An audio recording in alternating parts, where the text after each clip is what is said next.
साथियों, ये समाज में जो खलबली मची हुई है बाबा साहब डॉक्टर भीमराव अंबेडकर को लेकर, ये सम्मेलन आयोजित किया है न्याय को लेकर, तो प्रश्न उठता है कि अन्याय क्या है? क्या प्रियम्बल में केवल न्याय ही एक मात्र शब्द है? इसमें समता, समानता, बंधुता और न्याय ये तो 25% ही है। बाकी के 3 और पहलू हैं। क्या वहां पर न्याय हमको मिल गया? मैं धन्यवाद देना चाहता हूं उन वकीलों का जिन्होंने बाबा साहब की मूर्ति ना लगने दी। मैं उनका तहे दिल से शुक्रिया अदा करता हूं। इससे पूरे देश में नहीं, पूरे विदेश में, पूरे विश्व में इनकी मानसिकता का जो जिस तरह की मानसिकता है उजागर हुई। मैं उनको बहुत धन्यवाद देना चाहता हूं। ये 4-5 लोग जैसे खिचड़ी पकती या चावल पकते हैं तो हम पता करते हैं कि 4 चावल निकाल के देख लिए कि खिचड़ी पक गई कि नहीं। मुझे 10 मिनट खिचड़ी पक गई कि नहीं, तो वो खिचड़ी में से निकाले हुए 4 चावल थे। खिचड़ी तो बहुत बड़ी है जो इस बाबा साहब डॉक्टर भीमराव अंबेडकर का इस देश में विरोध करती है। 14 अप्रैल को पूरे विश्व में बाबा साहब की जयंती मनाई गई और उनके विचारों को लोग तक पहुंचाया गया। क्या बाबा साहब ने केवल विशेष जाति के लिए काम किया? प्रश्न ये है। नहीं, इन वकीलों को यह पता होना चाहिए कि इनके घर में जो बहन बेटियां हैं, मां हैं, इनके लिए बाबा साहब का कितना बड़ा योगदान था। ये भूल जाते हैं और इस समाज में बहिष्कृत समाज के लोगों को 2 दर्जे का नागरिक समझते हैं।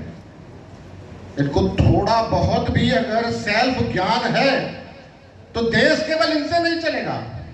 देश चलता है इस लोकतंत्र में इस सारे देश के लोगों के द्वारा। वो वर्चस्व जो इनको पढ़ाया गया है वो भूल जाए। ये लोकतंत्र है, हर आदमी के वोट की एक वैल्यू है।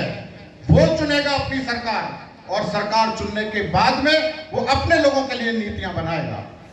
ये लोकतंत्र है। ये मनुवादी व्यवस्था को रिजेक्ट कर देना चाहिए। अगर इस समाज में रहने वाले किसी तबके को बहिष्कृत करते हैं तो भितरवार जैसी घटनाएं होती हैं। वहां पर 2500 लोग जो बताए गए कि धर्म ने बदल दिया, अरे वो तो अपने घर वापस चले गए तुम्हारी गंदी व्यवस्था से। उनका तो सम्मान होना चाहिए। वो 2500 नहीं है, उनके घर में 5-5, 10-10 सदस्य और होंगे। वो 25,000 से कम नहीं होंगे, मैं दावे से कहता हूं। और इसी तरह से आप हमारे बाबा साहब का अपमान करो, हम आपकी व्यवस्था को लात मार के निकल जाएंगे। आप देखते रह जाएंगे। आप इसी देश में अल्पसंख्यक ना हो जाए तो कहना, मैं दावे से कहता हूं। और उसके बाद प्रेस कॉन्फ्रेंस करके कहते हैं कि इनको रिजर्वेशन का फायदा नहीं देना चाहिए। रिजर्वेशन आपके किसी पूर्वज ने दिया है? मैं आपको इसका इतिहास बता देता हूं। 1931 में तत्कालीन प्रधानमंत्री रैमसे मैकडोनाल्ड के नेतृत्व में जनगणना हुई। उन्होंने बहिष्कृत 1108 जातियों की सूची बनाई जिसको शेड्यूल कास्ट कहते हैं। वो जब देखा कि बिल्कुल बहिष्कृत है, इन्हें तो अमानवीय तरीके से इस देश में मनु व्यवस्था में रखा गया, उनके लिए विशेष व्यवस्था की गई जिसको रिजर्वेशन कहते हैं। उसको अमेंडमेंट करके संविधान में डाला बाबा साहब डॉक्टर भीमराव अंबेडकर ने कि इनकी आर्थिक, सामाजिक और राजनीतिक व्यवस्था को ऊपर किस तरीके से लाया जाए। क्षणिक भर लाभ क्या दिया, आपके पेट में मरोड़ होने लगी। जब आप सदियों से इस समाज पर गुलामी का भार थोपे हुए थे तब आपको शर्म नहीं आई। मैं इस मंच के माध्यम से कहता हूं कि जो धर्म बदलेगा उसका रिजर्वेशन नहीं चुनेगा, क्योंकि मेरे पास ये गजट नोटिफिकेशन है। ये गजट नोटिफिकेशन कहता है कि अगर आप शेड्यूल कास्ट में सूचीबद्ध हैं, ये 1990 3 जून का गजट नोटिफिकेशन है, फिर भी आप उस धर्म में जाकर तरीके से अपना कास्ट सर्टिफिकेट बनवाएं और रिजर्वेशन का जो आपको विशेषाधिकार मिला है संसद से, आपको डरने की जरूरत नहीं।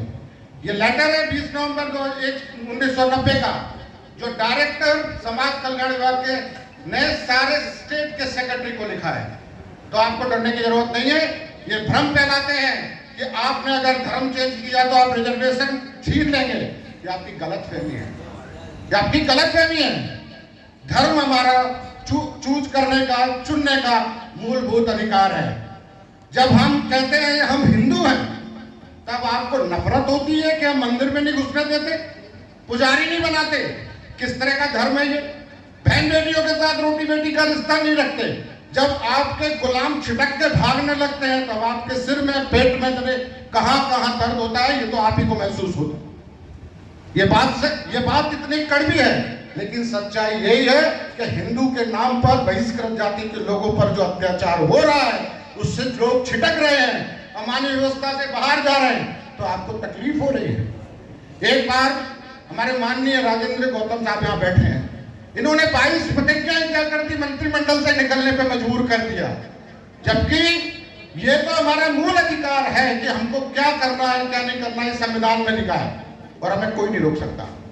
किसी की ताकत नहीं है, क्योंकि ये संसद से जब तक बदला नहीं जाएगा, तब तक कोई भी व्यक्ति इस पर रोक नहीं लगा सकता, क्योंकि आपने सदियों तक इस समाज का शोषण किया है।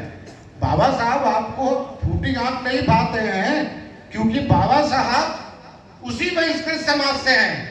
आपका घर है क्या वो, जो अपवित्र हो जाएगा?